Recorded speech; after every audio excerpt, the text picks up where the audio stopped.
আমার ভাইয়েরা, বাবাকে সম্মান কেন করব না?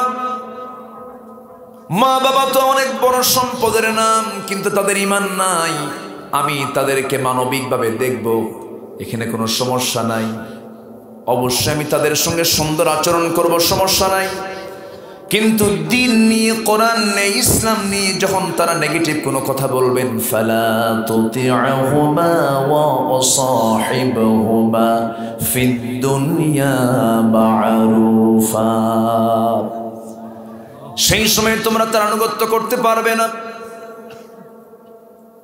সেই সময় তারা যদি শিরকের দিকে তোমাকে ধাবিত করতে চায়, তখন তোমরা তার আনুগত্য করবে না, সুন্দর ব্যবহার করবে। তবে হ্যাঁ, ওই সমস্ত পিতা ভাইরা তোমার ইসলামের বিরুদ্ধে তোমার সামনে দাঁড়িয়ে গেলে তখন বন্ধু মনে করা যাবে।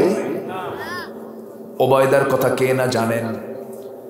ওবায়দ ইবনুল জাররাহ রাদিয়াল্লাহু তাআলা আনহু বদর যুদ্ধের দিন আমার নবীজি 313 জন সাহাবীকে নিয়ে যখন রমজান মাসে 17তম রমজানের দিন রোজা ভেঙ্গে 313 জনকে সঙ্গে করে নিয়ে মদিনার মসজিদ থেকে 80 মাইল দূরে বদর নামক প্রান্তরে যখন পৌঁছে গেলেন, বদর প্রান্তরে পৌঁছে সাহাবে কেরামকে নিয়ে যখন যুদ্ধ পরিচালনা শুরু করে দিলেন, যুদ্ধ শুরু হয়ে গেছে।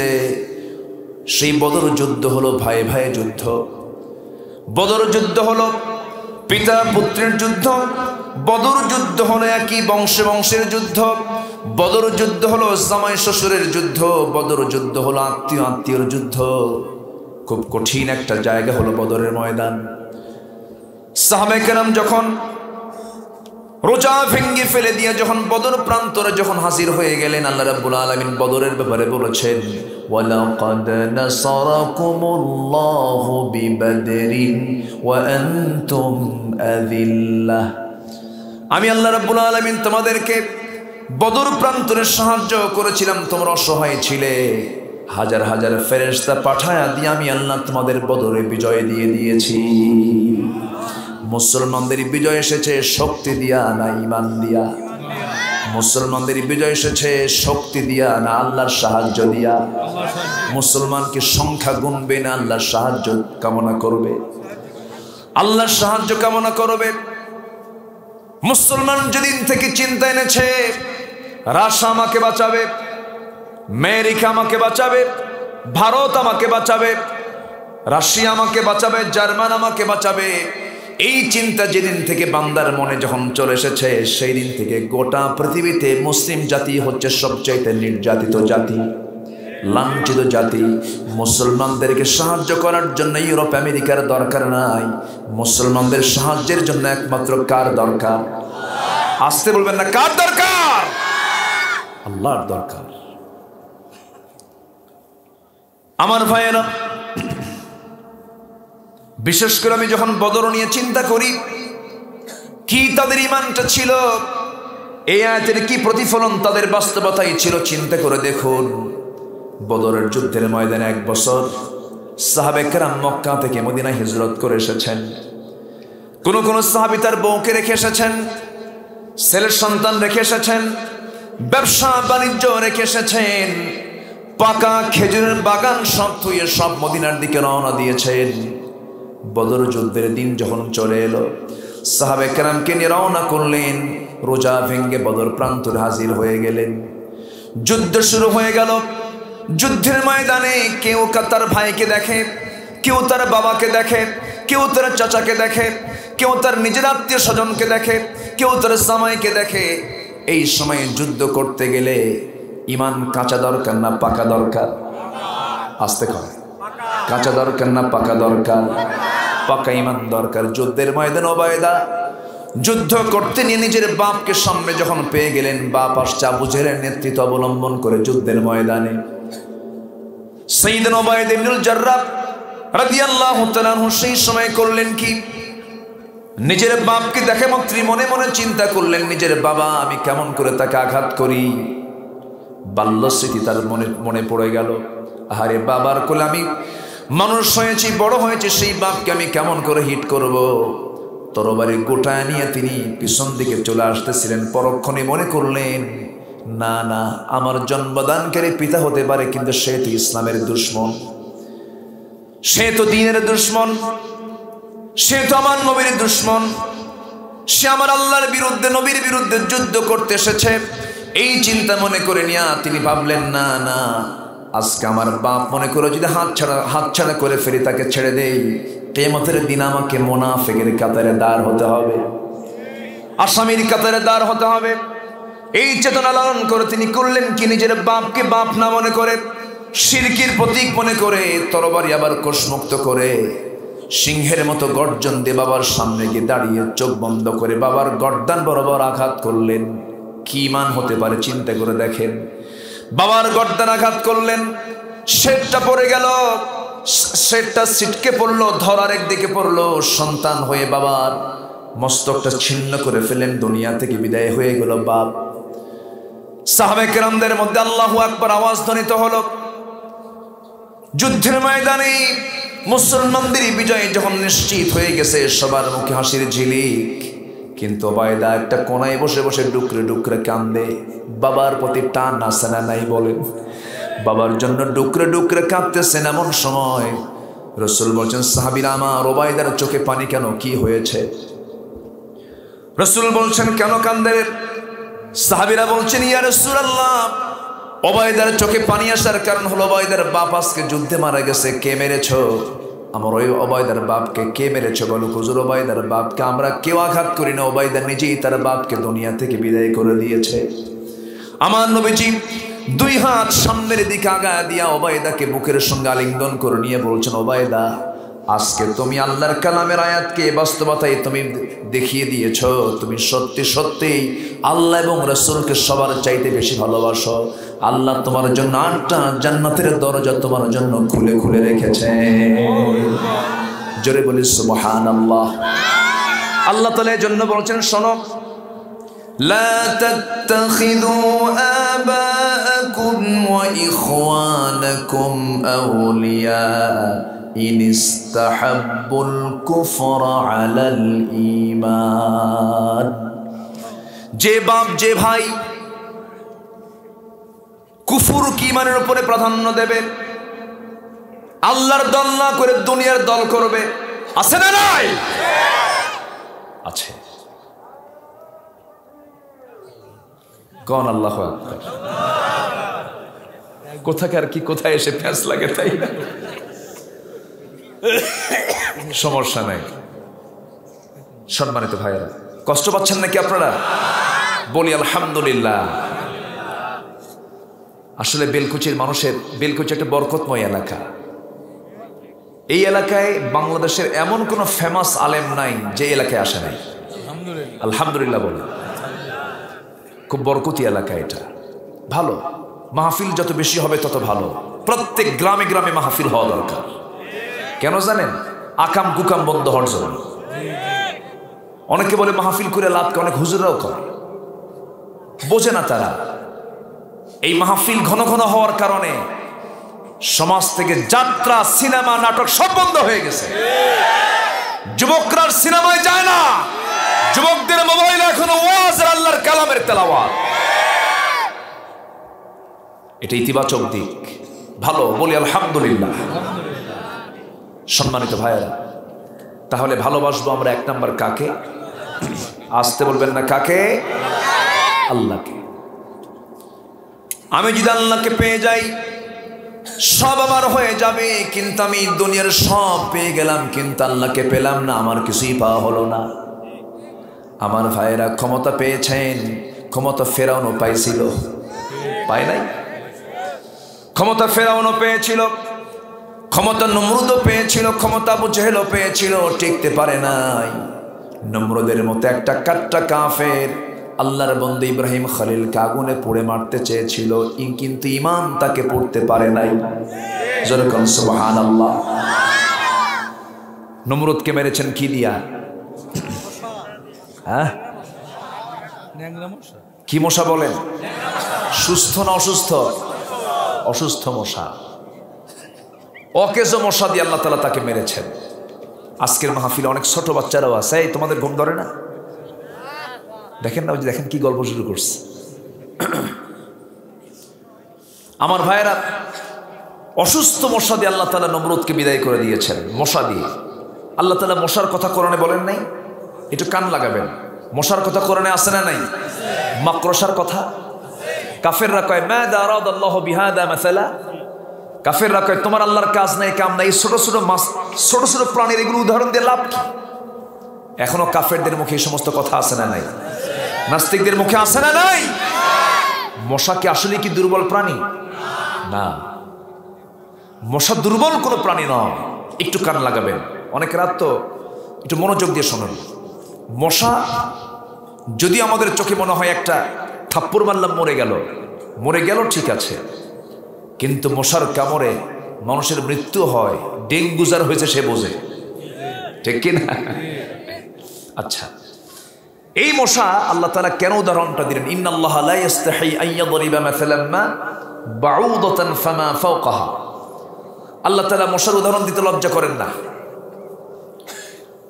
এই মশার উদাহরণটা আল্লাহ তাআলা কেন দিয়েছেন দেখেন। নাম্বার 1, মশা যত বেশি রক্ত খাবে তার হায়াত বাড়বে না কমবে?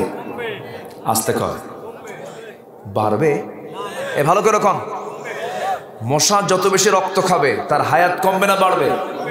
কমে যাবে। ঠিক তেমনি যারা অন্যায় করে লুটপাট করে জনগণের টাকা যত বেশি খাবে তার হায়াত তত কমবে, ঠিক কিনা? নাম্বার 2, মশা যে কামড়ায় মানুষকে, পুরুষ মশা কামড়ায় না মহিলা মশা কামড়ায়? স্ত্রী মশা না পুরুষ মশা? তাহলে কামড়ায় কারা? মহিলা।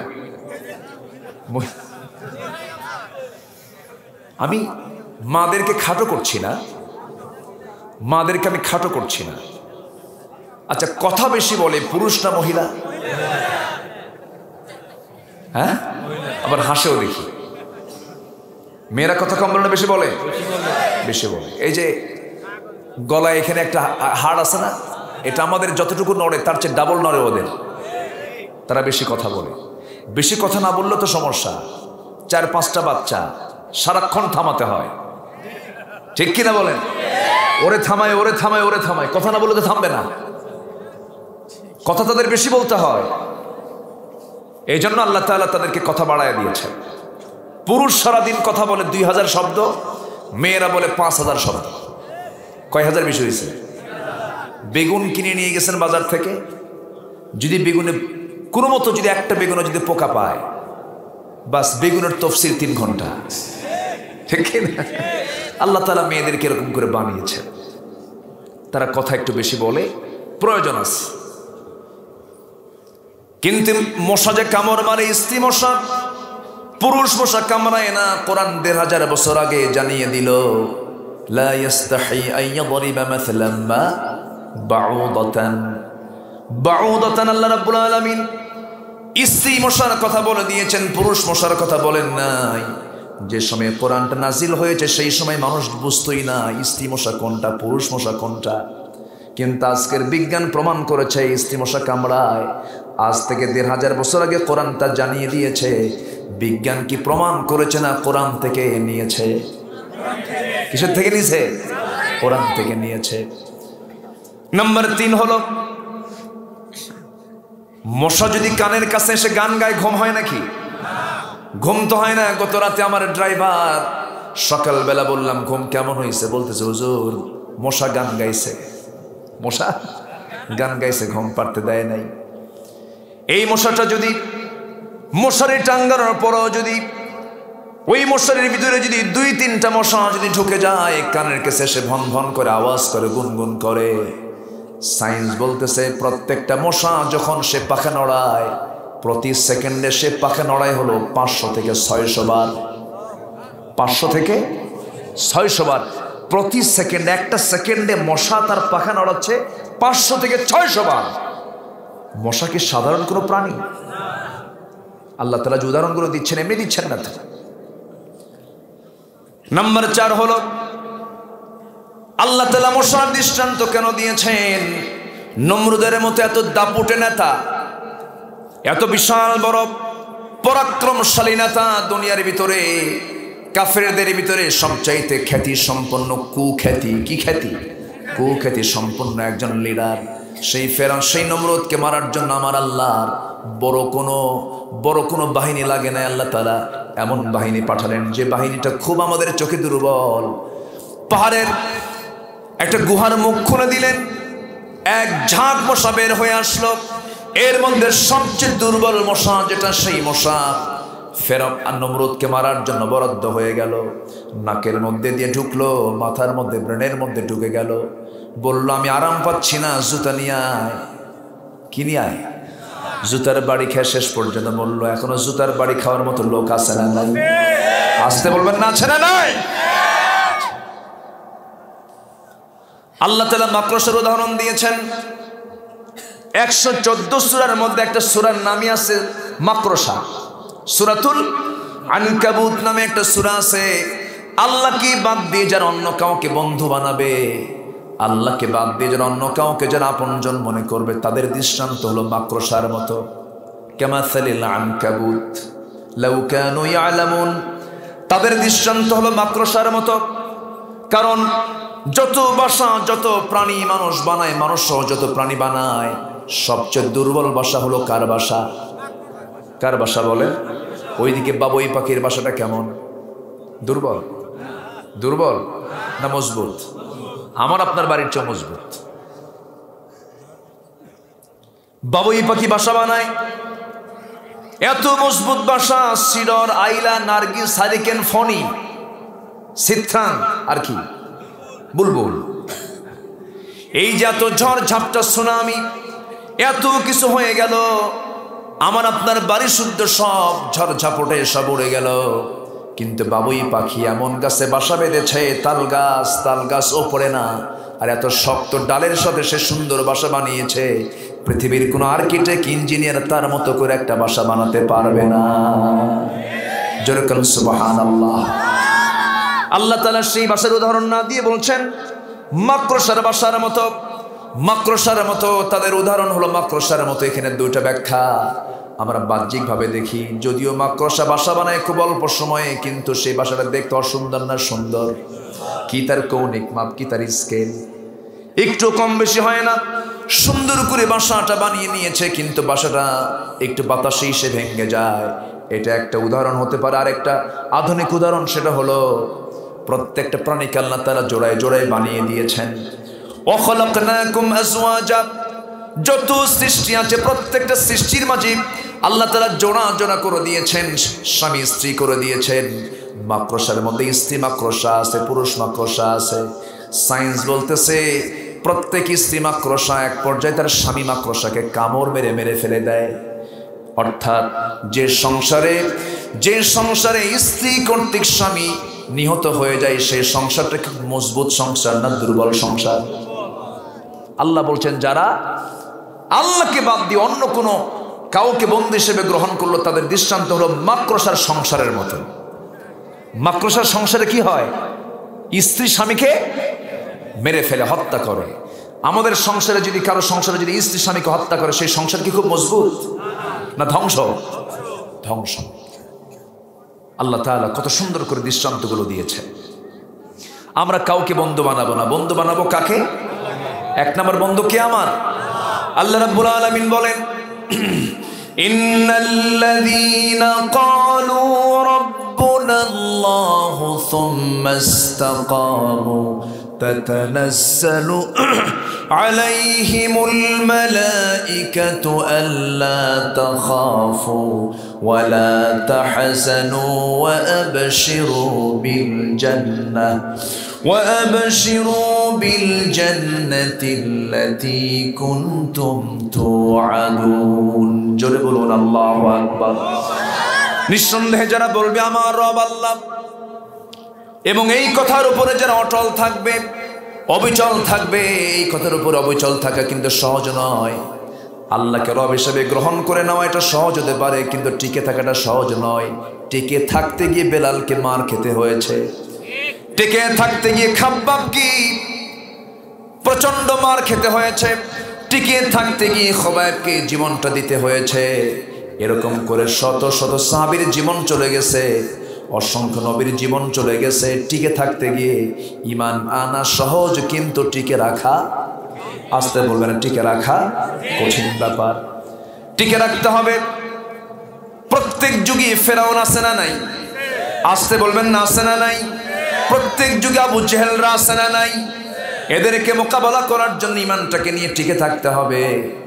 আমার বন্ধুগণ, একজন এই শতাব্দীর বড় একজন মুজাহিদ ছিলেন সৈয়দ কুতুব শহীদ রহমতুল্লাহ আলাইহি।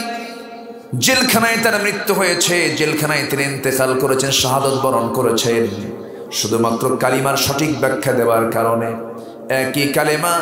একই কালেমা পড়ে কারো জন্য পোলাও কোরমা জোটে, আর আবার একই কালেমার স্বীকৃতি দিতে গিয়ে কারো গলায় ফাঁসির রশি ঝোলে। আমার কথা কি বুঝে আসতেছে ভাই? ঈমান এত সস্তা নয়। ঈমানকে লালন করতে হবে, ঈমানের যত্ন করতে হবে। ঈমানের মধ্যে কুফর ঢোকা যাবে না, ঈমানের মধ্যে বিদআত ঢোকা যাবে না, ঈমানের মধ্যে শিরিক ঢোকা যাবে না, ঈমানের মধ্যে কোনো ফুসুকি ঢোকা যাবে না, ঈমানের মধ্যে কোনো জুলুম ঢোকা যাবে না। আল্লাহ রাব্বুল আলামিন বলছেন, ওয়াল্লাযীনা আমানু ওয়া লাম ইয়ালবিসু ঈমানাহুম বিযুলমিন উলাইকা লাহুমুল আমনু ওয়া হুম মুহতাদুন। ঈমান যারা আনবে এবং ঈমানকে যারা জুলুমের দ্বারা যারা আবৃত করবে না, শিরকের দ্বারা যারা আবৃত করবে না, আল্লাহ বলছেন সেই সমস্ত বান্দা হলো নিরাপদে থাকা বান্দা, ওই সমস্ত বান্দা হলো হেদায়েত প্রাপ্ত বান্দা, ওই সমস্ত বান্দার জন্য আমি আল্লাহ জান্নাত বরাদ্দ রেখেছি। যদি বলি সুবহানাল্লাহ। আমার দেশের মুসলমানদের ঈমানের দশা কি দেখেন? আল্লাহর নাম বাদ দিতে চায়, সংবিধানে সব লেখা স্থান পায়, বিসমিল্লাহ স্থান পায় না। হ্যাঁ, কত বড় পোড়া কপাল। সম্মানিত ভাইয়েরা, কোন একটা জনসভায় কোন এক নেতা স্লোগান দিয়েছেন, আমার আল্লাহর নাম নিয়েছেন, আল্লাহু আকবার বলেছেন, এটা নাকি দলীয় স্লোগান হয়ে গেছে।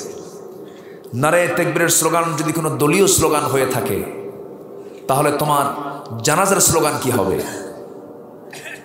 তোমার নামাজের স্লোগান কি হবে? যারা আল্লাহর নাম নিতে লজ্জা পায়, এরাই হচ্ছে সমাজের সবচাইতে জঘন্য নিকৃষ্ট বান্দা। সবার নাম বাদ যাবে, কিন্তু আমার আল্লাহর নাম বাদ দেওয়া যাবে। আসতে বলে, আল্লাহর নাম বাদ দেওয়া যাবে, আল্লাহর নাম বাদ দেওয়া যাবে না। সম্মানিত ভাইয়েরা, আমরা যখন আজান শুনি, আজানের মধ্যে কোন স্লোগান আছে বলেন? জোরে বলেন, আরো জোরে, আরো জোরে। নামাজে দাঁড়াতে প্রথম আওয়াজ কি? রুকুতে যেতে কি? সেজদায় যেতে কি? সেজদা থেকে উঠতে কি? আচ্ছা, এরপরে যখন নামাজ শেষ হলো, যখন গরু কুরবানি করবেন, গরু কুরবানি করতে কি? মরে গেছি, মরে যাওয়ার পর যখন জানাজা শুরু হবে, তখন 4 তাকবীরে কি? আরো জোরে। তাহলে জন্মে আল্লাহু আকবার, মৃত্যুতে আল্লাহু আকবার, নামাজে আল্লাহু আকবার, আজানে আল্লাহু আকবার, যে কোনো কাজে আল্লাহু আকবার। সে আল্লাহু আকবার নামাজে চলবে, সমাজে চলবে না, জনসভায় চলবে না। নির্দিষ্ট দলীয় স্লোগানের তকমা দিয়ে আল্লাহর নামকে তোমরা আড়াল করতে চাও, এই সমস্ত চিন্তা যারা করছে, তাদের চিন্তা বিতর্কিত, তাদের ঈমান বিতর্কিত, তাদের জন্য বিতর্কিত। মুসলমান,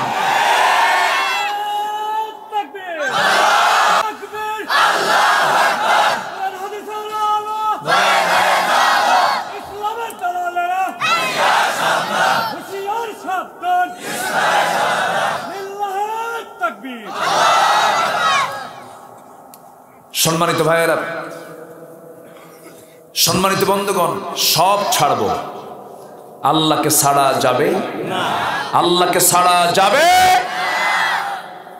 আমার আল্লাহ রাসূলের বিরুদ্ধে যেই কথা বলবে, বাপ হোক ভাই হোক, কোনো ছাড় দেওয়া যাবে না। মুসলমান,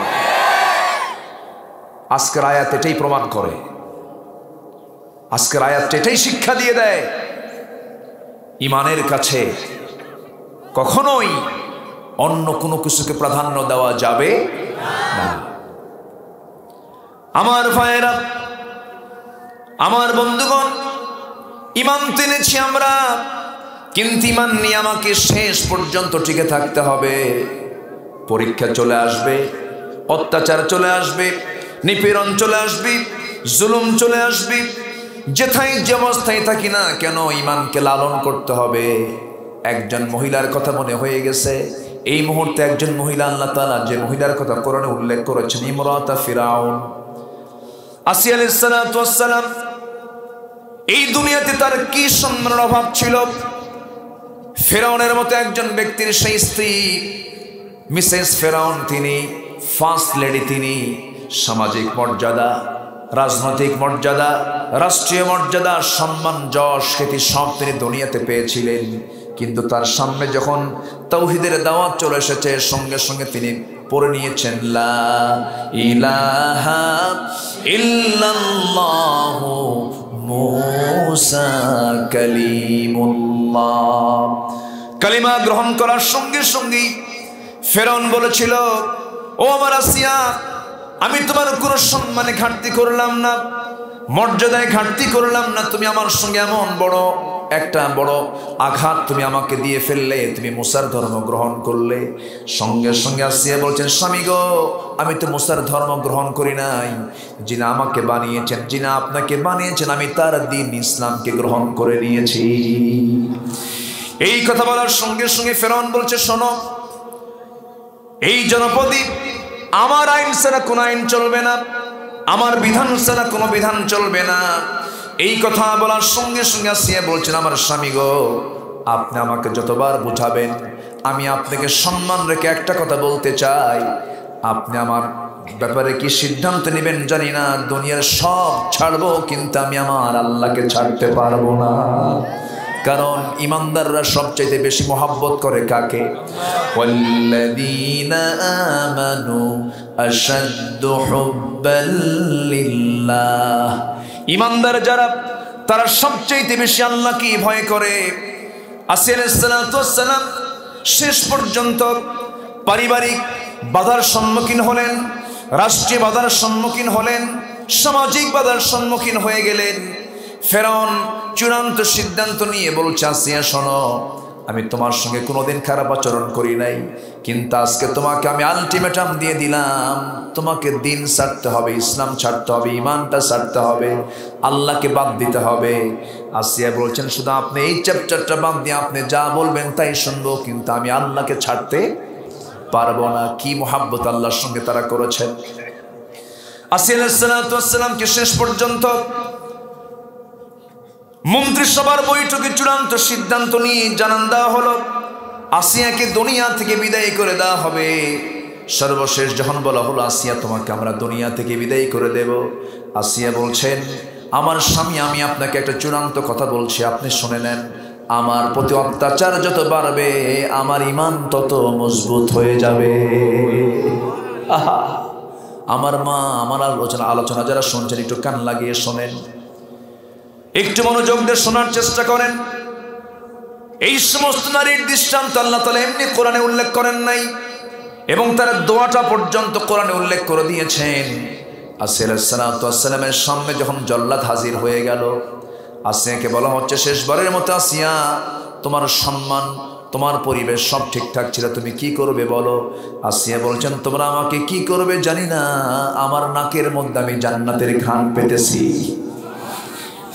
জল্লাদ চলে এলো সামনে, দুই হাত দুই পা বেঁধে ফেললো, করাত আনা হলো। তাফসীর, অধিকাংশ তাফসীর এসেছে, করাত যখন তার সামনে না হলো, করাত যখন তার মাথায় যখন ঠেকিয়ে দেওয়া হলো, সেই সময় আসিয়া আলাইহিস সালাতু ওয়াস সালাম দুহাত আকাশের দিকে উঁচু করলেন। আকাশের দিকে উঁচু করি আল্লাহকে লক্ষ্য করে, তিনি আল্লাহকে কত কাছে টেনেছেন, কত আপন করে নিয়েছেন, কত আপন জন করে নিয়েছেন, তাহলেই তো এই দোয়াটা আসতে পারে। তিনি একটা দোয়া করছেন, সেই দোয়াটা হলো, যারা পারেন ঠোঁট মিলিয়ে বলুন, রব্বি বিনিলি ইনদাকা বাইতান ফিল জান্নাতি ওয়া নাজ্জিনি মিন ফিরআউনা ওয়া আমালিহি। আয় আল্লাহ তাআলা, তুমি আমার জন্য ইবনিলি ইনদাকা বাইতান ফিল জান্নাহ, তুমি আমার জন্য তোমার কাছে, তোমার সঙ্গে, তোমার ঘরের সাথে একটা ছোট্ট ঘর তুমি আমাকে বানাইয়া দাও। যেরকম সুবহানাল্লাহ। কাকে বলতেছেন? আমার আল্লাহ আছেন না নাই? দূরে না কাছে? ভালো করে কম। দূরে না কাছে? কিন্তু আছেন কোথায় তিনি? কোথায় আছেন? আল্লাহ দূরে, আল্লাহ দূরে নন, তিনি কাছেই আছেন। وَنَحْنُ أَقْرَبُ إِلَيْهِ مِنْ حَبْلِ الْوَرِيدِ। আল্লাহ বান্দার স্কন্দ শিরার চেয়ে নিকটে থেকে যান, তবে আল্লাহ তাআলার একটা নির্দিষ্ট আসন আছে, সেটা হলো আর-রহমানু আলাল আরশি ইস্তাওয়া। আমার আল্লাহ তাআলা আরশে আজিমের সমাসীন আছেন। আরশে আজিম কয় মাইল দূরে? বলেন কয় মাইল দূরে? জানা নাই? একটু আইডিয়া দেই, দেখি তো কত দূর আমরা আরশে আজিমটা একটু জানার চেষ্টা করি। এই আরশে আজিমটা কোথায়? আমার আল্লাহ তাআলা কত বড় একটু চিন্তা করেন তো। আমরা বসে আছি ধুকুরিয়া বেড়ার এই ময়দানে, মাথা একটু উঁচু করলে আমরা দেখতে পাবো আকাশে কিছু তারকারাজি, কিছু একটা চাঁদ দেখতে পাবো। চাঁদের সময় চাঁদ দেখতে পাবো, চাঁদের উপরে মিটিমিটি করে জোনাকির মতো কিছু তারকা দেখতে পাই। এরপর আকাশটা আমরা দেখতে পাই, দিনের বেলা সূর্য দেখতে পাই, আকাশ দেখতে পাই। কিন্তু এই পর্যন্ত আমাদের দেখা শেষ, আর তো দেখতে পাই না। যে সূর্য আমরা দিনের বেলা দেখতে পাই 50 কোটি 10 লক্ষ বর্গ মাইলের এরকম দুনিয়া 13 লক্ষ যোগ করলে একটা সূর্যের সমান হবে। যেরকম সুবহানাল্লাহ। ওই সূর্য আলো দিয়ে যাচ্ছি, ওই সূর্যের চেয়েও আবার রাতের বেলা জোনাকির মতো মিটিমিটি করে জ্বলা যে তারকাগুলো আছে, সেই তারকাগুলো সূর্যের চাইতে 1 গুণ 2 গুণ বড় নয়। ব্যাটেল জুইস নামে একটা তারকা আছে, সূর্যের চাইতে 33 কোটি গুণ বড়। একটু আস্তে কম সুবহানাল্লাহ। তারকা মনে হয় ছোট হয়ে গেছে। কত কোটি গুণ? ছোটবেলায় যখন ওয়াজ শুনতাম, হুজুররা বলতেন সর্বনিম্ন যে জান্নাত দেওয়া হবে তার জন্য হবে 10টা পৃথিবীর মতো একটা জান্নাত। মনে মনে চিন্তা করতাম, আব্বাকে ডাক দিয়ে বলতাম, আব্বা শোনো, হুজুর কি কয়? 10টা পৃথিবীর মতো একটা জান্নাতে তো জায়গা আল্লাহ পাবে কই? কিন্তু বড় হয়ে দেখি আল্লাহর জায়গার কোনো অভাব নাই। সুবহানাল্লাহ। কি বিশাল মহাশূন্য, কি বিশাল মহাশূন্য! একটা তারকা যদি সূর্যের চাইতে 33 কোটি গুণ বড় হয়, আবার সূর্যটাই 50 কোটি 10 লক্ষ বর্গমাইলের চেয়েও 13 লক্ষ গুণ বড় হলো সূর্য। ওই ব্যাটেল জুইসটা 33 কোটি গুণ বড়। এরকম করে battle juice, Proxima Centauri, supernova, আড্রা, এই তারকাগুলো আছে মহাশূন্যে ঝুলানো, নির্দিষ্ট কক্ষপথে পরিভ্রমণ করছে। চাঁদের দেশে মানুষ সফর করেছে, মঙ্গল গ্রহে ফ্ল্যাট কিনছে। মানুষ কিনছে না ফ্ল্যাট? পজিশন কিনেছে। যদি কোনো বান্দা চিন্তা করে চাঁদের দেশে গেলাম, মঙ্গল গ্রহে ঘুরে আসলাম, একটু নক্ষত্রের দেশে যাব, তারকার দেশে যাব, পৃথিবী থেকে সবচেয়ে কাছের যে তারকার দেশ সেটা হলো প্রক্সিমা সেন্টারাই।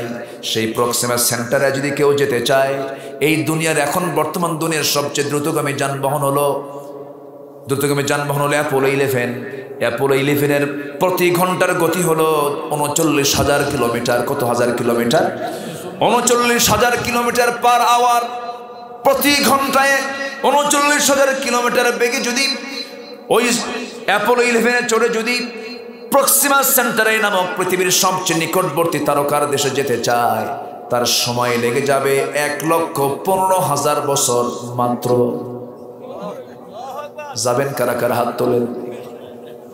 কি মাথা কি খেলতেছে? ব্রেন খেলে? ব্রেন তো শেষ। থুম্মা রাজি'আল বাসারা কাররাতাইন ইয়ানকালিবু ইলাইকাল বাসারু খাসিআও ওয়া হুয়া হাসিব। তোমার চক্ষু ক্লান্ত হয়ে ফিরে আসবি। বাঁচবো আমি 100 বছর, 80 বছর, 70 বছর। শুধু কাছের তারকার দেশে যেতে সময় লাগতেছে অ্যাপোলো 11-এ চড়ে 1,15,000 বছর। তাহলে আমার আল্লাহ তাআলার শাজিমটা আরো কত দূরে? এতে গেল মহাশূন্যের কথা। একটা গ্যালাক্সির মধ্যে 1টা 2টা তারকা নয়, 50 বিলিয়ন তারকা আল্লাহ তাআলা একটা গ্যালাক্সির মধ্যে রেখেছেন। 1 বিলিয়ন সমান হলো 100 কোটি। 1 বিলিয়ন মানে কি? 100 কোটি। 50 বিলিয়ন তারকা একটা গ্যালাক্সির মধ্যে। অসংখ্য গ্যালাক্সি আল্লাহ তাআলা মহাশূন্যে ঝুলায় রেখেছেন। সেই মহাশূন্যের উপরে বিশাল বড় আকাশ। এই আকাশের উপরে আছে হলো মহাশূন্য, এরপরে আছে আরেকটা আকাশ, এরপরে মহাশূন্য, আরেকটা আকাশ, এরপরে মহাশূন্য, এরপর আরেকটা আকাশ, 7টা আকাশ। এরপরে হচ্ছে আমার আল্লাহ তাআলার আরশে আজিম। সে আরশে আজিমে তিনি সমাসীন আছেন। আল্লাহ বলছেন, বান্দারে এই আরশে আজিমে আমি সমাসীন আছি, আমি তোকে জান্নাত দিলে পরে আমার প্রতিবেশী বানায় নেব, যেমন করে আসিয়াকে বানায় দিয়েছি। আসিয়া বলছেন, আল্লাহ রব্বি বিনিলি ইনদাকা বাইতান ফিল জান্নাহ, আয় আল্লাহ তাআলা তুমি আমার জন্য একটা ঘর দিবা, বেশি ঘর না, কিন্তু সেই ঘরটা আমি হওয়া চাই আল্লাহ তোমার ঘরের সঙ্গে, তোমার ঘরের দেওয়ালের সাথে। জোরে বলুন সুবহানাল্লাহ। আল্লাহকে কত কাছে টেনেছেন আসিয়া, এরকম করে তিনি দোয়া করেছেন। এই জন্য আমরা সবচেয়ে কাছে টানবো কাকে? আসতে বলবেন না কাকে? যে আল্লাহকে কাছে টানবে সে কি নামাজ কখনো নষ্ট করতে পারে নাকি? ফজরে ঠান্ডা লাগে, ওই ঠান্ডার মধ্যে কার মহব্বত উঠবে বান্দা? আসতে বললেন না কার মহব্বতে? আল্লাহর মহব্বত উঠে যাবে। যখন কোনো বান্দা নামাজের জন্য আস্তে করে নিয়ত করে ঘুম থেকে উঠে, ওযু বানায় নাই, ওযুর মধ্য দিয়ে তার অঙ্গ প্রত্যঙ্গের সমস্ত সগীরা গুনাহগুলো মাফ হয়ে যায়। বান্দা যখন সুন্দর করে হেঁটে হেঁটে যখন মসজিদের দিকে রওনা দেয়, প্রত্যেকটা কদমে 10টা করে নেকি তার আমলনামায় শুরু হয়ে যায়। বান্দা যখন মসজিদে হেঁটে হেঁটে আসে, ফজরের সময় যখন চলে আসে, ইমাম মুয়াজ্জিন সাহেব বলতেছে, হাইয়া আলাস সালাহ হাইয়া আলাল ফালাহ, নামাজের দিকে আসো, কল্যাণের দিকে আসো। নামাজের মধ্যে কল্যাণ আছে না নাই? দুনিয়ার কল্যাণও আছে না নাই? স্বাস্থ্যের কল্যাণ আছে না নাই? স্বাস্থ্যের উপকারিতা আছে না নাই? ডায়াবেটিস হলে মানুষ হাঁটে কোন সময়? কোন সময় হাঁটে? সকালবেলা হাঁটে। এরপরে বান্দা যখন নামাজে দাঁড়ায়, বান্দা সুস্থ হয়ে যাবে। এই জন্য আল্লাহ তাআলা নামাজ দিয়েছেন। বর্তমান দুনিয়ার সবচেয়ে একজন বড় ডাক্তার, হিন্দু ভদ্রলোক, ডাক্তারের দেবী শেঠি। দেবী শেঠির নাম শুনছেন কিনা জানি না। বড় একজন ডাক্তার দেবী শেঠি, গোটা পৃথিবীর ওয়ার্ল্ড ফেমাস একজন ডাক্তার দেবী শেঠি। তিনি বললেন, একদিন তার স্ট্যাটাসে বলেছেন, আমি গোটা দুনিয়ার বিভিন্ন জাতির ব্রেন এবং হার্ট আমি গবেষণা করে দেখেছি, আমি চেক করে দেখেছি। হিন্দুর দেখেছি, মুসলমানের দেখেছি, বৌদ্ধর দেখেছি, খ্রিস্টানের দেখেছি, ইহুদির দেখেছি, কিন্তু আমি লক্ষ্য করে দেখেছি পৃথিবীর মধ্যে সবচেয়ে সুস্থ ব্রেন এবং সুস্থ হার্ট হলো যে মুসলমান 5 ওয়াক্ত নামাজ পড়ে। জোরে কোন সুবহানাল্লাহ। যখন কোনো বান্দা যখন সেজদায় চলে যায়, সেজদায় যাওয়ার সঙ্গে সঙ্গে তার ব্রেনের ভিতরে থাকা সূক্ষ্ম সূক্ষ্ম নার্ভগুলো, যেগুলো সক্রিয় না থেকে নিষ্ক্রিয় থেকে যায়, বান্দা যখন সেজদায় যায় তখন রক্তের চাপটা বেড়ে যায়। নিষ্ক্রিয় রগগুলো, ভেইনগুলো সঙ্গে সঙ্গে সক্রিয় হয়ে যায়। হার্টের জীবনের শক্তিটা বেড়ে যায়। যে ব্যক্তি 5 ওয়াক্ত নামাজ বা জামাতের সঙ্গে পড়বে, হার্টের মতো, ব্রেনের মতো জটিল জটিল রোগ থেকে আল্লাহ তাআলা তাকে হেফাজত করবেন। যখন সুবহানাল্লাহ। নামাজের মধ্যে কল্যাণ আছে না নাই? আমার বন্ধুগণ, আল্লাহ চান না বান্দা অসুস্থ হয়ে যাক, কারণ আল্লাহ তাআলা বান্দাকে সুস্থই দেখতে চান, ইমানের সুস্থতা, দেহের সুস্থতা। কিন্তু আমরা তো নিজেরা অসুস্থ হয়ে যাই, কেননা আমরা নামাজ কেন্দ্রিক জীবন তো আমরা গড়ি না। কাজের অধীনে নামাজ না নামাজের অধীনে কাজ? বলেন, কাজের অধীনে নামাজ না নামাজের অধীনে কাজ? নামাজের অধীনে। কিন্তু আজকে সমাজ চলছে কিসের অধীনে? কাজের অধীনে। এই ভাই জান কেন? এই যে সমস্যা, অসুবিধা, দোয়া করে দিই। হ্যাঁ, আলোচনা চালাবো। ভাবতেছি যে আপনারা ঘুমাচ্ছেন কিনা, শুনতেছেন তো? বলি আলহামদুলিল্লাহ। 9টায় উঠায় দিলে, 9:30 10টার মধ্যে উঠায় দিলে একটু ভালো হতো। আমার দিকে তাকান। তাহলে আজকে আমার সাবজেক্ট হচ্ছে ভালোবাসা। 1 নম্বর ভালোবাসা হবে কার সাথে? আল্লাহর সাথে। নামাজ বাদ দিয়া? সবাই কি নামাজ পড়তে রাজি আছেন? 5 ওয়াক্ত নামাজ পড়তে রাজি আছেন কার? একটা হাত তুলে দেখেন তো দেখি। জোরে বলি ইয়া আল্লাহ। আরো জোরে বলি ইয়া আল্লাহ। আমাদেরকে 5 ওয়াক্ত সালাত আদায় করার তৌফিক তুমি আল্লাহ দিয়া দাও। জোরে বলি আমিন। আরো জোরে আমিন। হাত নামান। কষ্ট পাচ্ছেন আপনারা? মায়েরা কি মাহফিলে আছে? মেয়েরা আসছে মাহফিলে? বলি আলহামদুলিল্লাহ। জি, আমি খুবই খুশি, আমি খুবই আনন্দিত যে আপনাদের এলাকায় মাহফিলে এসে আপনাদের সঙ্গে কথা বলতে পারছি। এবং আজকের মাহফিলে অনারেবল এই যে আমার সোহেল ভাই আছেন, কত ব্যস্ত মানুষ, আমার শামীম ভাই আছেন, কত ব্যস্ত মানুষ, বসে বসে আলোচনাগুলো শুনছেন, আলহামদুলিল্লাহ বলেন। কি এলাকার নাম এটা? ধুকুরিয়া বেড়া। এটা একটা ইউনিয়নও না? আচ্ছা, আলহামদুলিল্লাহ। এই অঞ্চলটা হলো ইসলামী জনপদের এক উর্বর জায়গা, আলহামদুলিল্লাহ। জোরে বলে আলহামদুলিল্লাহ। হয়তো আজকে দেখা যাচ্ছে কারো জন্য হচ্ছে সর্বনাশ, কারো জন্য পৌষ মাস, একদিন পৌষ মাস সর্বনাশাদের জন্য আসবে। জোরে বলি ইনশাআল্লাহ। এক মাকে কি শীত যায়? এক মাকে শীত যায়? যায় না, এক মাকে শীত যায় না। দিন আসবে, জুলুম টিকবে না কোথাও, জুলুম কোথাও টিকবে? কোথাও টিকবে না। গোটা দুনিয়াতে, গোটা দুনিয়া জুড়েই আজকে জুলুম নির্যাতন চলছে। কাবার ইমাম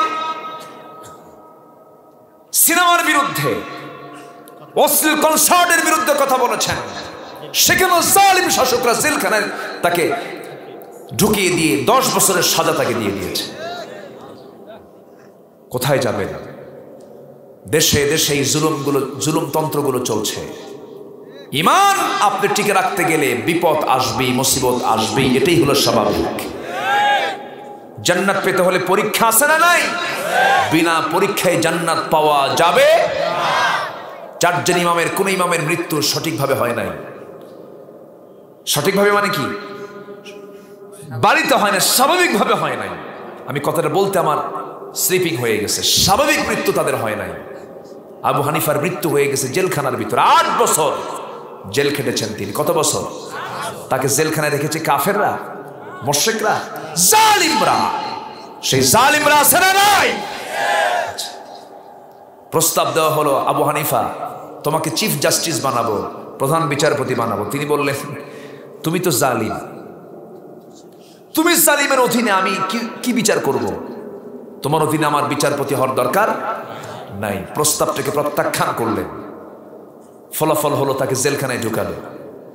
জেলখানায় তাকে ঢুকানো হলো, ঠিক আছে, ভালো কথা। তার মাকে ধরে আনা হলো, বৃদ্ধা মাকে।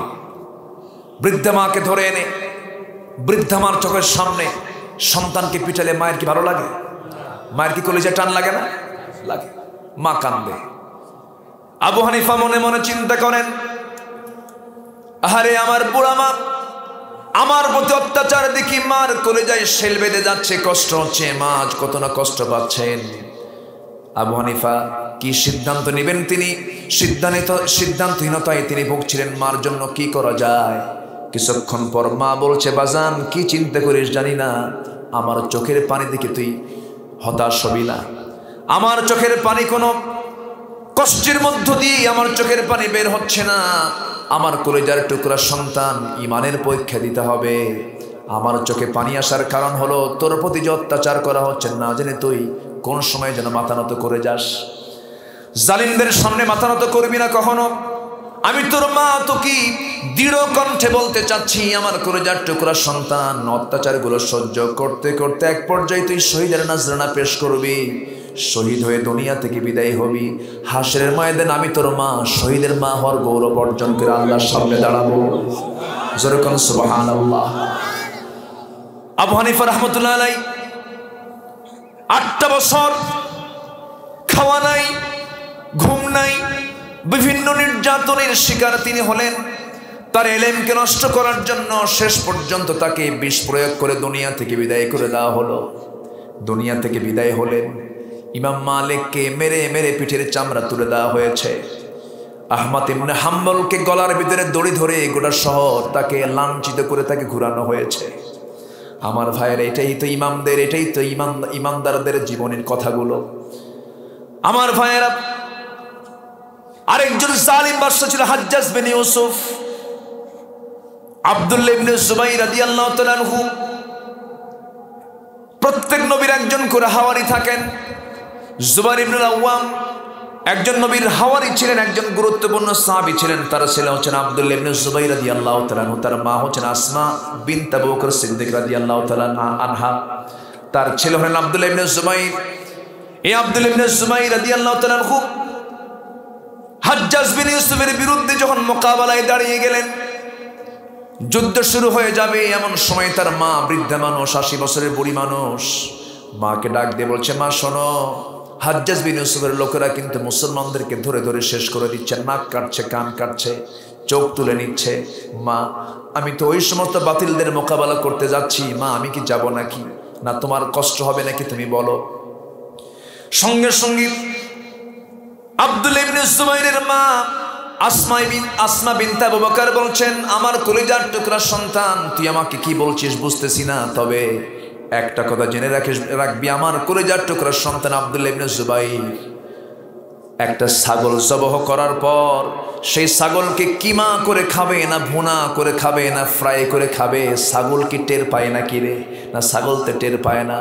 আমরা আব্দুল্লাহ, তুই যুদ্ধের ময়দানে যাবি, যুদ্ধ করতে করতে তোকে তারা দুনিয়া থেকে বিদায় করে দেবে, তোর নাক কাটলো না কান কাটলো দেখার দরকার নাই, দুনিয়া থেকে বিদায় হবে, জান্নাতের দরজা দিয়ে জান্নাতে ঢুকে যাবি।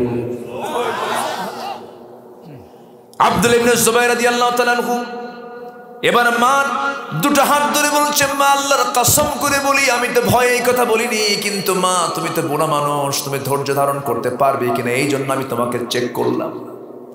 এই কথা বলে যুদ্ধে শামিল হলেন।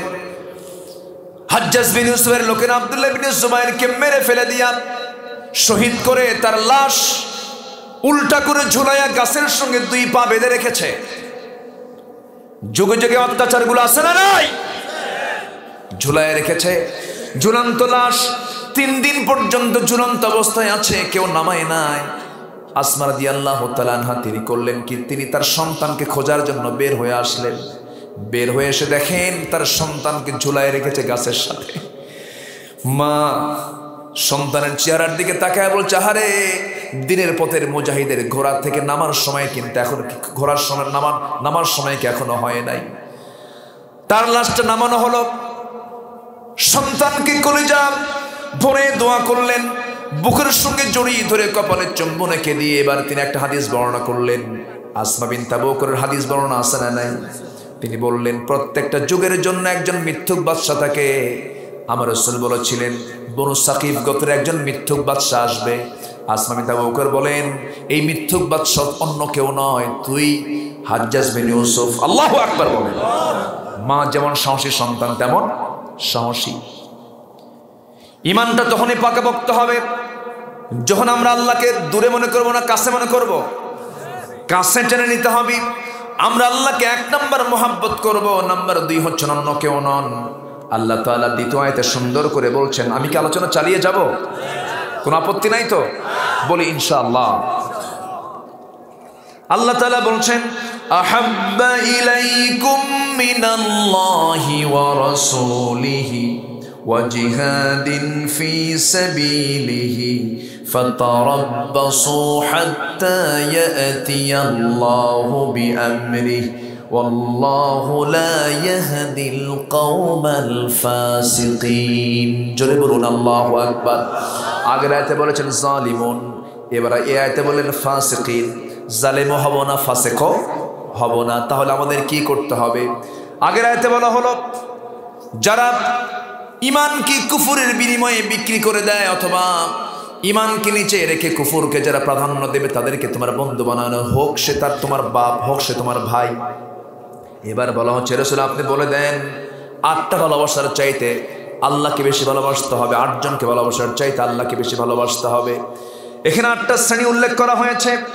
1 নম্বর হলো আবাউকুম, তোমাদের বাপ, ওয়া আবনাউকুম, তোমাদের সন্তান, ওয়া ইখওয়ানুকুম, তোমাদের ভাই, ওয়া আজওয়াজুকুম, তোমাদের স্ত্রী, ওয়া আশিরাতুকুম, তোমাদের আত্মীয় স্বজন। এরপরে বলা হচ্ছে ওয়ামওয়ালুন ইকতারাফতুমুহা ওয়া তিজারাতুন তাখশাউনা কাসাদাহা। এরপরে বলা হচ্ছে তোমাদের মালামাল, তোমাদের ব্যবসার জিনিসপত্র এবং তোমাদের প্রিয় বাসস্থান। এই সমস্ত জিনিসের চাইতে যদি আল্লাহ, রাসূল এবং জিহাদকে যদি তোমাদের বেশি পছন্দ না হয়, জেনে রেখে দিও তোমরা ফাসিকের অন্তর্ভুক্ত হয়ে গেছো। কার কথা? সবচেয়ে বেশি ভালোবাসবো আমরা কাকে? নাম্বার 2 হচ্ছে মুহাম্মদ সাল্লাল্লাহু আলাইহি ওয়াসাল্লামকে। এবং 3 নম্বর একটা আমলের কথা বলা হলো, ওয়া জিহাদিন ফি সাবিলিহি, এবং জিহাদ করতে হবে কার পথে? হ্যাঁ, জোরে বলেন, কার পথে? আমাদের সমাজে কিছু লোক আছে সস্তা আমল করে জান্নাত পেতে চান। নামাজ পড়বো 5 ওয়াক্ত, রমজান মাসে রোজা রাখবো, টাকা আছে কিছু যাকাত দেবো, মসজিদ একখান বানাবো, একটু হজে যাব, হজ থেকে ফিরে আসবো, আমাকে হাজি বলবে এই তো বিশাল খেদমত করলাম, আল্লাহ আমার জান্নাত না দিয়ে যাবে কোথায়? এরকম পাবলিক কিছু আছে না নাই? রসুল মার খায়া দেশ সারে, নবীরা পিটন খায়া পিঠের চামড়া তুলে ফেলে দেয়। ইউসুফ আলাইহিসসালামকে জেলখানায় থাকতে হয় জেনার মামলা খায়া। জাকারিয়া আলাইহিসসালামকে করাত দিয়ে চিরে জেনার অভিযুক্ত করে শহীদ করে দেওয়া হয়। সাহাবায়ে কেরামকে দুনিয়া থেকে বিদায় করে দেওয়া হয়। আর হাজী সাহেব মনে করতেছেন নামাজ পড়বো 5 ওয়াক্ত, রমজান মাসে রোজা রাখবো, টাকা আছে হজ করবো, আল্লাহ আমারে জান্নাত নিয়ে দিয়ে যাবে কোথায়? এত সস্তা নয়। আল্লাহ বলছেন না রে না, তোর মালামাল তোর সম্পদ সবকিছুর চাইতে মুহাব্বত বেশি থাকতে হবে আল্লাহ রাসূল এবং জিহাদকে। কি বলেন কাকে? জিহাদকে। জিহাদের গুরুত্ব আছে না নাই? নামাজে মুনাফিক চেনা যায় না, রোজায় মুনাফিক চেনা যায় না, হজে মুনাফিক চেনা যায় না, তাহাজ্জুদে মুনাফিক চেনা যায় না। মুনাফিক চেনা যায় হলো জিহাদের ময়দানে।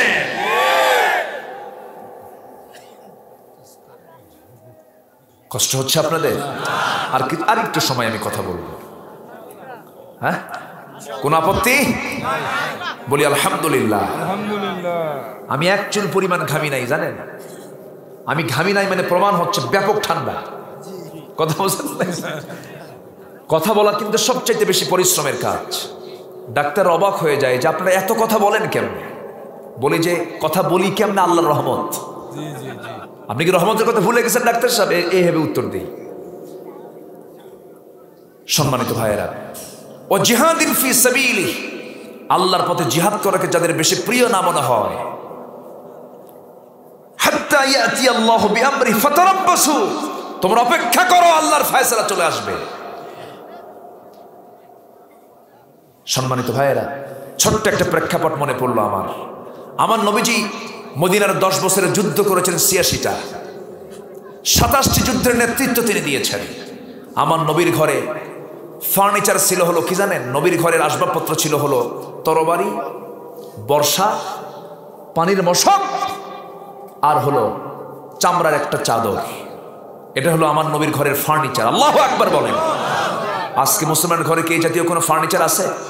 আছে? আমার নবীর ঘরের এই সুন্নতকে লালন করছে আজকে ইসরায়েলরা। ইসরায়েল নবীর ঘরের সুন্নত নিয়েছে, আর আমরা বিলাসিতায় মত্ত হয়ে পড়েছি। সম্মানিত ভাইয়েরা, সেদিন একটা জরিপে দেখলাম, সোহেল ভাই, একটা জরিপে দেখলাম সেদিন, একটা রিসার্চ এসেছে 228টি দেশের মধ্যে ইসলামকে সবচেয়ে বেশি ইসলাম প্র্যাকটিস করে হলো প্রথম 48টা দেশ হলো নন মুসলিম, 49তম দেশ হলো মালয়েশিয়া, 54 নম্বর হলো সৌদি আরব, 136 নম্বর হলো বাংলাদেশ। আমার কথা কি বুঝে আসতেছে? আমরা মাহফিলে যখন আসছি গাড়িতে করে বাম দিকে এসেছি না ডান দিকে এসেছি? কোন পথে আসছেন আপনারা বলেন? রাস্তায় যখন আসছেন ডান দিকে আসছেন না বাম দিকে আসছেন? ইসলাম বলে ডানে চলো না বামে চলো? বলেন রাস্তায় চলে ডানে না বামে? আমরা আসছি কোথায়? বামে আসছি। ইউরোপ আমেরিকার লোকেরা কোন দিকে চলে? ডানে। আমার কথা কি বুঝে আসতেছে? এইরকম করে ইসলামের কিছু কিছু বিষয়গুলোকে তাদের জীবনে তারা প্র্যাকটিস করছে। তারা মুসলমান না, কিন্তু ইসলামের সুন্দর দিকগুলো তারা প্র্যাকটিস করছে। আর আমার দেশের মুসলমান কিন্তু ইসলাম নাই। কি নাই? একটু বেকায়দা হলেই মাজারে চলে যায়, যা বলে আব্বা বাবা একটু বাঁচাও তো, খুব মুসিবতে আছে না নাই? ইসলাম আছে? আজ থেকে ইসলাম আছে? ইসলাম নাই। এজন্য মুসলমান হয়েছি, ইসলামকে লালন করব। জোরে বলি ইনশাআল্লাহ। ব্রাহ্মণের ছেলে ব্রাহ্মণ হতে পারে, পাদ্রীর ছেলে পাদ্রী হতে পারে, খ্রিস্টানের ছেলে খ্রিস্টান হতে পারে, ইমামের ছেলে ইমাম হতে পারে না যদি যোগ্যতা না থাকে। মুসলমানের ছেলে মুসলমান হতে পারে না যদি তার মধ্যে ইসলাম না থাকে। ইসলাম আনতে হবে 16 আনা। জোরে বলি ইনশাআল্লাহ। তাবুক অভিযানে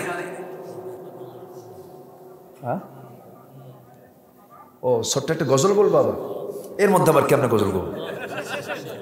আচ্ছা ঠিক আছে, দেখি, আচ্ছা দেখা যাক। তাহলে দোয়া করে দিয়ে আসেন। হ্যাঁ, কেউ তো চাইও না। বাড়ি যাবেন না আপনারা? এখানে থাকবেন? এই কমিটি কই? ল্যাপটপের ব্যবস্থা করুন, আমি চলে যাই। সবাই থাকবে তো? খুব ভালো, বলি আলহামদুলিল্লাহ। তাবুক অভিযানে আমার নবীজি 10 বছরে 27টি যুদ্ধের নেতৃত্ব দিয়েছেন, 86টি যুদ্ধ পরিচালনা করেছেন। গড়ে 8টা থেকে 9টা যুদ্ধ তাকে বছরে করতে হয়েছে। রাসূলের দিন চলেছে হলো ঘোড়ার পিঠে, রাত গেছে হলো জায়নামাজে। আল্লাহু আকবার বলেন। ইসলাম দাঁত ভাঙ্গা ইসলাম, ইসলাম হিজরতের ইসলাম, ইসলাম ত্যাগের ইসলাম। শুধু জন্মসূত্র ইসলাম নিয়ে আপনি জান্নাত পাবেন না। তাবুক অভিযানে রাসূল গেলেন, তাবুক অভিযান থেকে রাসূল ফিরে আসলেন 30,000 সৈন্য নিয়ে। সমরনায়ক মুহাম্মদ সাল্লাল্লাহু আলাইহি ওয়াসাল্লাম রোমানদের বিরুদ্ধে মোকাবেলায় দাঁড়িয়ে গেলেন। রোমানদের বিরুদ্ধে, রোমক শক্তির বিরুদ্ধে মোকাবেলায় তিনি দাঁড়িয়ে গেলেন। যুদ্ধ হলো না, বিনা যুদ্ধে রাসূল চলে আসলেন মদিনায়। মদিনার মসজিদে বসা অবস্থায় এক সাহাবী, অনেক লম্বা হাদিস, এক সাহাবী এসে হাঁটু গেড়ে দিয়ে রাসূলের সামনে বসে সালাম দিয়ে বলছেন, হুজুর আমি কাব বিন মালিক, আমি আপনার কাছে মাফ চাইতে আসছি। কেন, কি করছো তুমি? হুজুর আমি না তাবুকে যাই নাই, যুদ্ধে যাই নাই আমি। তুমি কেন যাও নাই? হুজুর আমি যেতে পারতাম, কিন্তু গড়িমসি করেছি, অবহেলা করেছি, মনে করলাম যাবো কিন্তু যাওয়া হলো না। হুজুর আমার ভুল হয়ে গেছে, আপনি আমারে মাফ করে দেন। রাসূল একটু মুস্কি হাসি মেরে বলেন, এই কাব, আর কে কে যাও নাই বলো? মানে এমন কথা কইছে, এখন রাসূল আরো ঘেটে ঘেটে বের করতেছে। কে কে যাও নাই? হুজুর হেলাল বিন উমাইয়া যায় নাই। আর কে যায় নাই? মুরারা বিন রাবিয়া যায় নাই। আর কে? হুজুর আমার জানা নাই। তাই? আচ্ছা ঠিক আছে কাব, তুমি এখন যেতে পারো। আমার নবীর চেহারা ফ্যাকাশে হয়ে গেল। হাস্যজল চেহারা কি হয়েছে? ফ্যাকাশে হয়ে গেছে। নবীজির চেহারায় কোনো হাসি নাই। আস্তে করে তাকে বললেন, তুমি চলে যাও। মসজিদ থেকে বের হওয়ার সঙ্গে সঙ্গে রাসূল প্রজ্ঞাপন জারি করলেন, মদিনার সকল মুসলমানকে আমি জানান দিচ্ছি, কোন মুসলমান কাব বিন মালিক, হেলাল বিন উমাইয়া, মুরারা বিন রাবিয়া, এই 3 জনের সঙ্গে কোনো প্রকার কথা বার্তা, সালাম কালাম, লেনদেন কোনো কিছু করতে পারবা না। সবগুলোকে সতর্ক করে দিলেন। এই বক্তব্য যখন এই 3 সাহাবীর কানে গেছে, বলেন কি হতে পারে? কাব বিন মালিকের মতো দামি সাহাবী, যার জীবনে কোনো গুনাহ হয় নাই, বড় ধরনের কোনো গুনাহ তার জীবনে সংঘটিত হয় নাই। কাব বিন মালিক খুব দামি একজন সাহাবী ছিলেন। তার কানে যখন বয়কটের কথা যখন তার কানে চলে আসলো, আকাশ যেন ভেঙে পড়ার মতো হয়ে গেল। চলে গেলেন সোজা নিজের বাড়ির দরজার দিকে চলে গেলেন। দরজায় গিয়ে কড়া নাড়ছেন স্ত্রী, দরজাটা খোলো, বড় বিপদ হয়ে গেছে। দরজার কাছে সেই স্ত্রী বলছেন, স্বামী গো আপনার ঘর, আপনার দরজা খুলবো না কেন? অবশ্যই খুলবো, কিন্তু সংবাদ তো আমার কানেও আসছে। কোনো কথা নাই, দরজা খুলবো ঠিক, কিন্তু সামনের দরজা খুলে দিয়ে আপনাকে ঘরের মধ্যে ঢুকায় দিয়া পিছনের দরজা দিয়ে আমি ঘর থেকে বের হব, কারণ রাসূল যাকে বয়কট করেছেন আমিও তাকে বয়কট করতে বাধ্য হচ্ছি। আমার ভাইয়েরা, সকল সম্পর্ক হচ্ছে কার সাথে? সকল সম্পর্ক আল্লাহর সাথে, নবীর সাথে জড়িত। দরজার খুলতে মানা করলেন না, স্ত্রী দরজা খোলার দরকার নাই। নিজের বাড়িতে ঢুকতে পারলেন না। নিজের বাড়ির দরজার সামনে থেকে ঘুরে এসে আবার তিনি ব্যাক করে যাচ্ছিলেন। এমন সময় ছোট্ট 2টা বাচ্চা, 9 বছর 11 বছর বয়সের বাচ্চা, ছোট্ট 2টা বাচ্চাকে ডাক দিয়ে বলছে, আমার কলিজার টুকরা সন্তান রে, এদিকে আদর করি। সন্তান 2টা বলতেছেন, না না যাব না, রাসূল তোমাকে বয়কট করেছেন, তোমার সঙ্গে আমরা কথা বলবো না। আল্লাহু আকবার বলেন। হেলাল বিন উমাইয়া রাদিয়াল্লাহু তাআলা আনহু 70 বছরের বুড়া মানুষ, 70 বছরের বুড়া মানুষ, মাসুর মানুষ, নবীজি তাকেও বয়কট করেছেন। হেলাল বিন উমাইয়ার কানে যখন সংবাদটা চলে গেছে, সঙ্গে সঙ্গে করলেন কি, ঘরের ভিতরে থাকা একটা শক্ত দড়ি হাতের মধ্যে নিয়ে, বুড়া মানুষ, চামড়াগুলো কুচকে কুচকে গেছে, বুড়া মানুষ, নবীর চাইতে বয়সে বড়, 70 বছর বয়স, চলে গেছেন মদিনার মসজিদের সামনে গিয়া খুঁটির সাথে দড়িটা বেঁধে ফেলে নিজের 2 হাত নিজের হাতে স্বেচ্ছায় বেঁধে ফেলে বলছেন, হেলাল রে, তোর মতো বড় আসামি দুনিয়াতে আর নাই। রাসূল তোর বিরুদ্ধে বয়কটের ডাক দিয়েছে, তোর মতো বড় আসামি আর কে থাকতে পারে রে? এই জন্য নিজে স্বেচ্ছায় হাত বেঁধে মদিনার মসজিদের সামনে আমি দাঁড়ায় গেলাম। যতক্ষণ না মাফ না হবে। সেজদায় পড়ে পড়ে কান্দে, সাহাবীদেরকে সালাম দেয়, কেউ সালামের জবাব দেয় না, বুকটা খান খান হয়ে যায়, কোনো কথা নাই, আওয়াজ নাই, কারো কোনো কথাবার্তা নাই। এইরকম করে 40টা দিন যখন পার হয়ে গেল, পার হয়ে যাওয়ার সঙ্গে সঙ্গে দেখা গেল হঠাৎ করে আমার নবীর চেহারা সুন্দর হয়ে গেছে, হাস্যোজ্জ্বল হয়ে গেছে। ওমর ফারুক বলছেন, ইয়া রাসূলুল্লাহ, আপনি হঠাৎ করে হাস্যোজ্জ্বল চেহারা নিয়ে হাসতেছেন কেন, কি হয়েছে? এবার তিনি বলছেন, ওমর রে, আমি কাব বিন মালিককে মাফ করে নাই, কিন্তু আল্লাহ তাআলা তাদের তওবা কবুল করে নিয়েছে। যেরকম সুবহানাল্লাহ। এই 3 সাহাবীর নামাজের কোনো অভাব ছিল? দান সদকার অভাব ছিল? জিকির আজকারের অভাব ছিল? শুধুমাত্র গড়িমসি করেছেন, একটু অবহেলা করেছেন, একটু চিন্তা করেছেন যাব যাই নাই।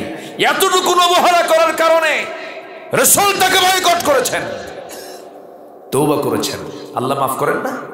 তওবা করেছেন, সেজদা দিয়েছেন, আল্লাহ আর ভুল হবে না, আল্লাহ মাফ করে দাও। ওয়া আলা সালাসাতিল্লাযীনা খুল্লিফু, ওই 3 ব্যক্তি যারা পিছে পড়েছিল, যারা যায় নাই, হে রাসূল আমি তাদের তওবার অনুশোচনাটা বুঝেছি, ওদের যে ভুল হয়েছিল সেই ভুলের জন্য তারা ক্ষমা চেয়েছে, আমি আল্লাহ তাদেরকে ক্ষমা করে দিলাম।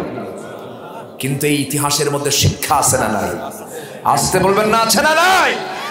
ও জিহাদিন ফি সাবিলিহি, যারা আল্লাহর রাস্তায় জিহাদকে বেশি প্রাধান্য দেয় না, ওই বাবা ভাই সন্তানাদি পরিবার পরিজন বাসস্থান ও মাসাকিন তারদাউনাহা, ব্যবসার মালামাল, এগুলোর চাইতে যারা জিহাদকে প্রাধান্য দেয় না, আল্লাহকে প্রাধান্য দেয় না, রাসূলকে প্রাধান্য দেয় না, অপেক্ষা করো, আল্লাহর ফয়সালা আসবে তোমাদের উপরে। এই সাবধানতা কে দিয়েছেন? আল্লাহ দিয়েছেন। এবং আল্লাহ তাদেরকে ইঙ্গিত দিয়ে বলেছেন, এরাই হলো ফাসিক। এরা কি? ফাসিক।